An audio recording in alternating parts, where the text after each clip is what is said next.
Hello, thank you for joining me.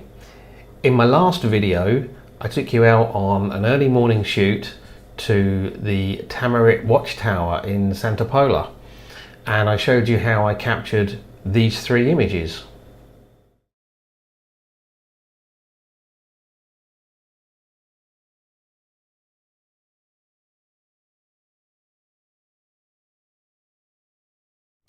So I said that in this video I was going to show you exactly how I processed all three of those images, and that's what I'm going to do. So in a second we're going to pop into Lightroom. We'll start off looking at the basic unedited raw files straight out of the camera, and as all unedited raw files are, they look dull and boring and lacking in contrast, and I'll take you through step by step what I did to get to the final images. So let's get into Lightroom. Okay, so here's the three images that I took. They were taken in total, I think the time span was about 20 minutes between the first image and the last image. Three different compositions and taken as the light was developing. At the moment, these images are the raw files straight out of the camera. So if I go into the develop module, you can see the only thing that I've done to these is removed chromatic aberration and enabled the lens profile correction, and that's from this tab here. And I've done the same on this image and this image. The only other thing that I've done is I've been in and viewed all three images at 100% view, at one-to-one view, to make sure that they are sharp, in focus, and to look to see if I've got any dust spots that needed to be removed before I start processing them. And they are sharp and there's no dust spots that I need to worry about. So before starting to process, I normally want to consider how I want the image to look, and that's normally a representation of how I remember the scene when I took the image.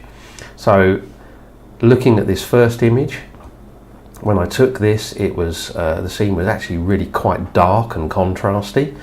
There was some quite nice colour in the bottom of the sky, but not much up the top here. And this tower was really quite a strong presence in the image. Now, because there was quite a lot of water movement, the reflections are still quite blurry, but you can still see the reflection of the tower. So this was shot at 3 seconds.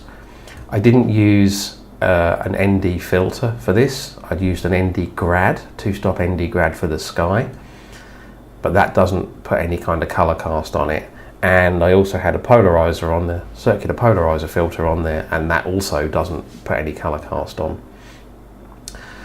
It was, however, cloudy, and I shot this with the sort of sunny white balance on the camera, so it's not really reflecting the colours in the scene. But I'm not going to change the white balance on this one. I'll do that colour in a moment.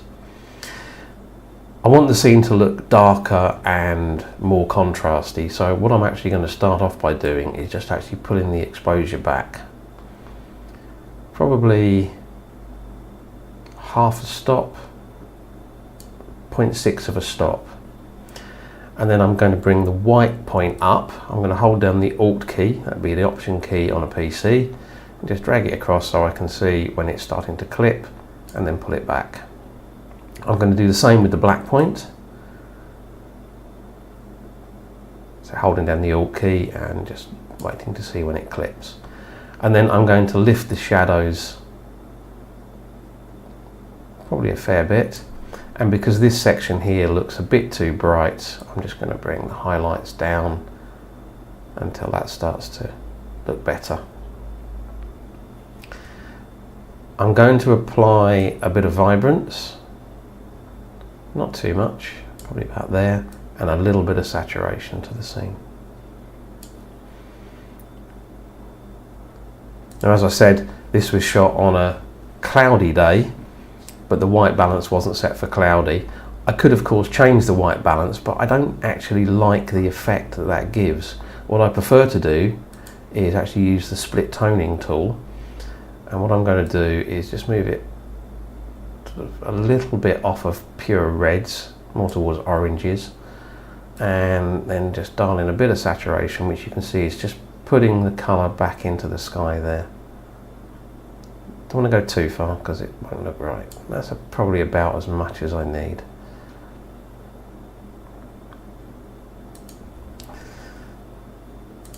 I think at this point I'm actually going to pull the exposure back a little bit further just to darken it, so I'm putting it back probably about there, so almost a full stop back, and just bring the highlights down a bit further. The bottom of the scene looks a bit dark compared to the top, and I'm going to use the graduated filter, double click on effect to zero it, and then just put that filter at the bottom here, and then I'm just going to lift the exposure a little bit, lift the shadows a little bit.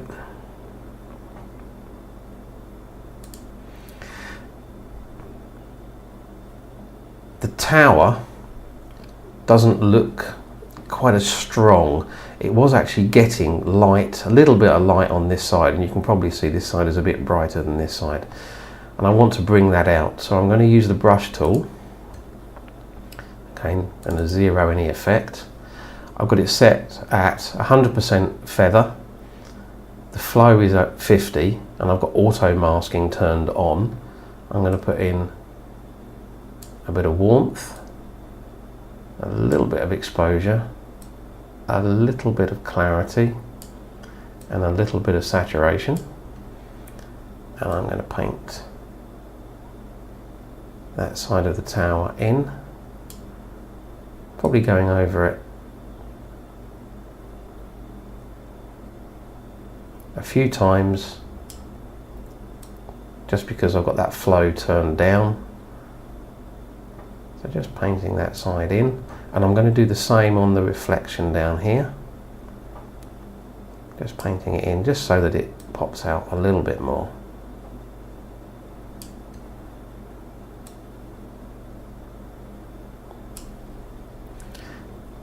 And then I'm going to take a new brush, zero the effect, put the exposure back just a fraction, and I'm just going to then paint this side of the tower in just to make it contrast a bit more, and this side of the reflection as well.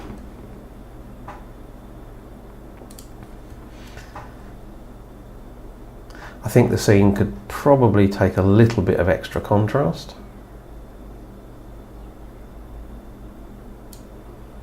and maybe even a little bit of extra vibrance, not too much. And that scene is actually looking quite nice now. It's pretty representative of the conditions at the time. Final steps on this one, I'm actually going to put in a little bit of a post-crop vignette, and then I'm going to sharpen the image, and I actually, for a lot of these images that don't need anything special, I just use the Lightroom general preset, sharpen scenic, and then I'll use the masking slider, hold down the Alt key, Option key on a PC, and just slide that across. Anything that's white is getting sharpened, anything that's black isn't, so about there will do. Okay, second image. Again, what we're going to need to do here is boost the contrast, correct the colour, and make that tower pop a little bit more. I also noticed this light that I mentioned in the first part of the video on these mountains has actually come out quite nicely. So this one was shot with a 6-stop ND filter, and that has applied a little bit of a blue colour cast. So I've created a Lightroom preset which exactly corrects the colour cast of my little stopper filter. I did do an article on that, and I'll put a link to that article in the video description if you want to see how I did that. So So that's just corrected the colour slightly. Again, on this one, I want to pull the exposure back. So I'm going to pull that back probably about 3/4 of a stop. I'm going to lift the shadows, and then I'm going to also on this one do the whites and the blacks. So let's bring the white point across till it clips, pull it back, and then the black point till it clips and back. I'm going to apply some vibrance, okay, not too much, and some saturation, not too much. I think the shadows can probably come up just a little bit more. On this one I want to darken the sky a little bit more, so I'm going to use a graduated filter, zero the effect, just drag it down like that, and then I'm just going to pull the exposure back just a little bit and push the contrast up. And then I'm going to brighten the lower part of the frame by creating a new filter, zero effect. Just paint that in, push that in there like that, and I'm just going to lift the exposure slightly. And in fact I'm just going to lift the saturation slightly in there as well. Okay, now I corrected the colour from the filter, but I haven't done anything to correct the colour from the clouds. And again, I'm not going to use white balance for that, I'm going to use split toning. Shift it just slightly off of the red towards orange, not too far, and a little bit of saturation, just about there. And that's brought out the colours nicely, brought out the nice colours in that mountain back there. I think the tower, again, needs a little bit more contrast in it. You can see the light is hitting this side here, and this side is more in shadow, and I want to make that more noticeable, so I'm going to use the brush. I'm going to apply a bit of warmth, a little bit of exposure, a little bit of clarity, and a little bit of dehaze. I've got it set at 50% flow, auto masking on, and I'm just going to brush in that side of the tower like that. Maybe, oops, don't want to move the brush, and then just paint that in.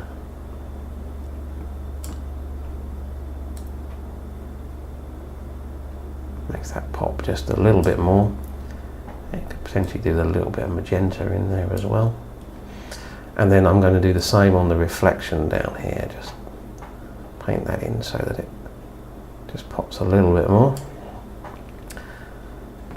And then I think I'm going to darken this side of the tower slightly. So zero the effect, pull the exposure back just a little bit, and then just darken that in just a little bit there like that, not too much. I really like the fact that there's a couple of gulls sitting on the corner of the tower up here.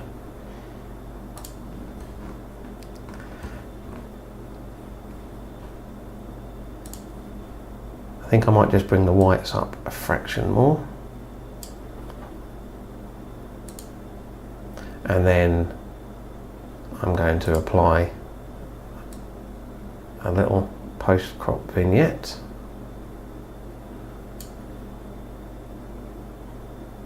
And then finally sharpen it exactly the same as I did before.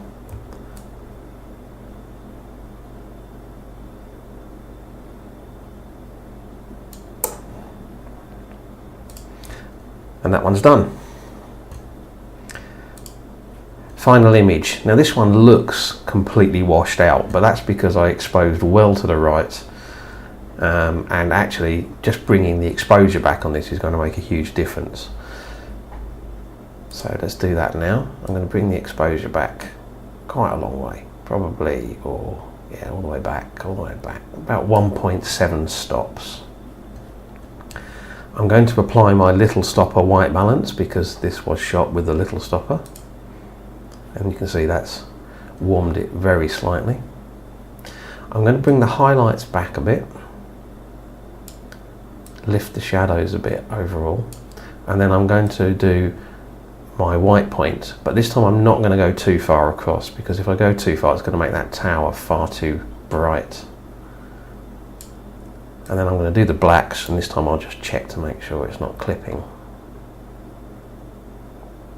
So about there. I'll pull the highlights back a little bit further to stop that tower from looking too bright. I'm going to pop in a bit of vibrance and a little bit of saturation. That's too much because the tower is getting too bright. Okay, again I corrected colour for the filter but not for the cloudy sky. I'm going to use the split toning again for that. And because there was actually more light on the scene this time, I'm going to do even less of that, but that's looking quite nice. I think the top of the image needs to be a bit darker, so I'm going to use a graduated filter. Pull it down right the way across the top of the image, kind of like that, and then just bring the exposure back a bit more there, bring the highlights back a little bit, and then I'm going to slightly brighten the bottom of the image, so it's a new filter, bring it in like this, just lift the exposure a little bit. I don't want the highlights to pop too much, so bring the highlights back. Okay, I think the tower is looking still too bright. It was getting a lot of light, particularly on this face. Not quite so much on this one, but it's still pretty bright. So just a local adjustment using the brush. I'm going to put a little bit of negative exposure, a little bit of negative highlights, a little bit of negative whites, and a little bit of negative saturation. And again, with the auto mask on and the flow at 50, I'm just going to paint that in. That's just darkening that a little bit. And the same on this reflection here.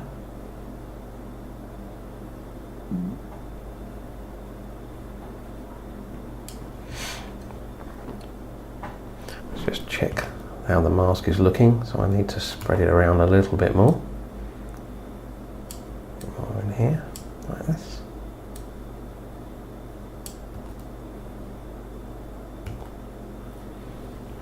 And then this side of the tower I think I want to make a bit darker, so take a new brush and I'm going to pull that exposure back a little bit more there.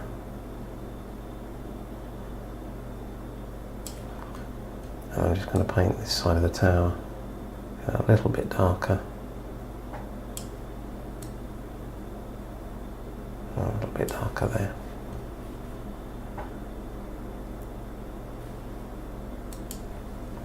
Probably a little bit too much. Lift it back up a bit.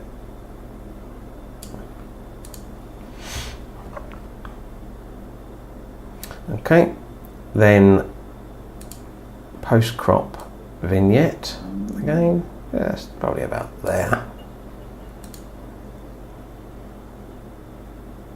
And sharpening. Same as before. Put in some masking.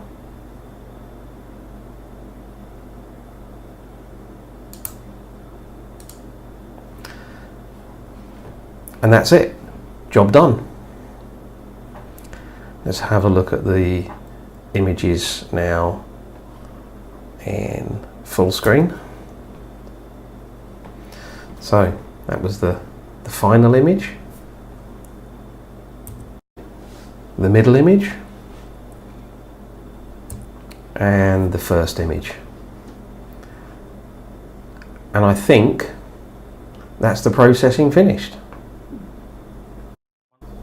Once I've finished processing some images, I always think it's a good idea to just leave them for a while, go away and do something else for a few hours, and then come back and look at them with fresh eyes. And I've done that with these 3 images, and the first 2 I am completely happy with. But the last one, something about the composition just isn't looking right to me, and it's really all to do with that foreground and that stretched reflection, and just the fact that there's a lot of dead space in that water.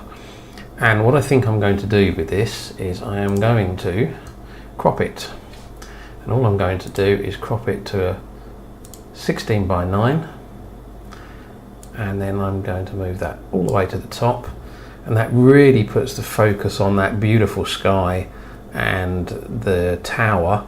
There's still a bit of reflection there, but it's much shorter, and all of that dead, boring water has disappeared. So let's look at that. And then we'll have a look at it full screen. And actually I think that looks a lot better like that. So that's going to be the final image for that one. The other 2, completely happy with. So that's it. That's how I processed all 3 images. And that's kind of typical of the amount of processing that I do. Some images might have a little tiny bit more, and sometimes there's bits to be done in Photoshop, maybe if there's some distractions that need to be removed. And some images have a little bit less. If the light has been really, really spectacular, then they have probably even less processing than that. So I hope you've enjoyed this video. As always, likes, shares, comments and subscribes are very much appreciated and very helpful. And I'd just like to say thank you very much for watching, and until the next time, bye.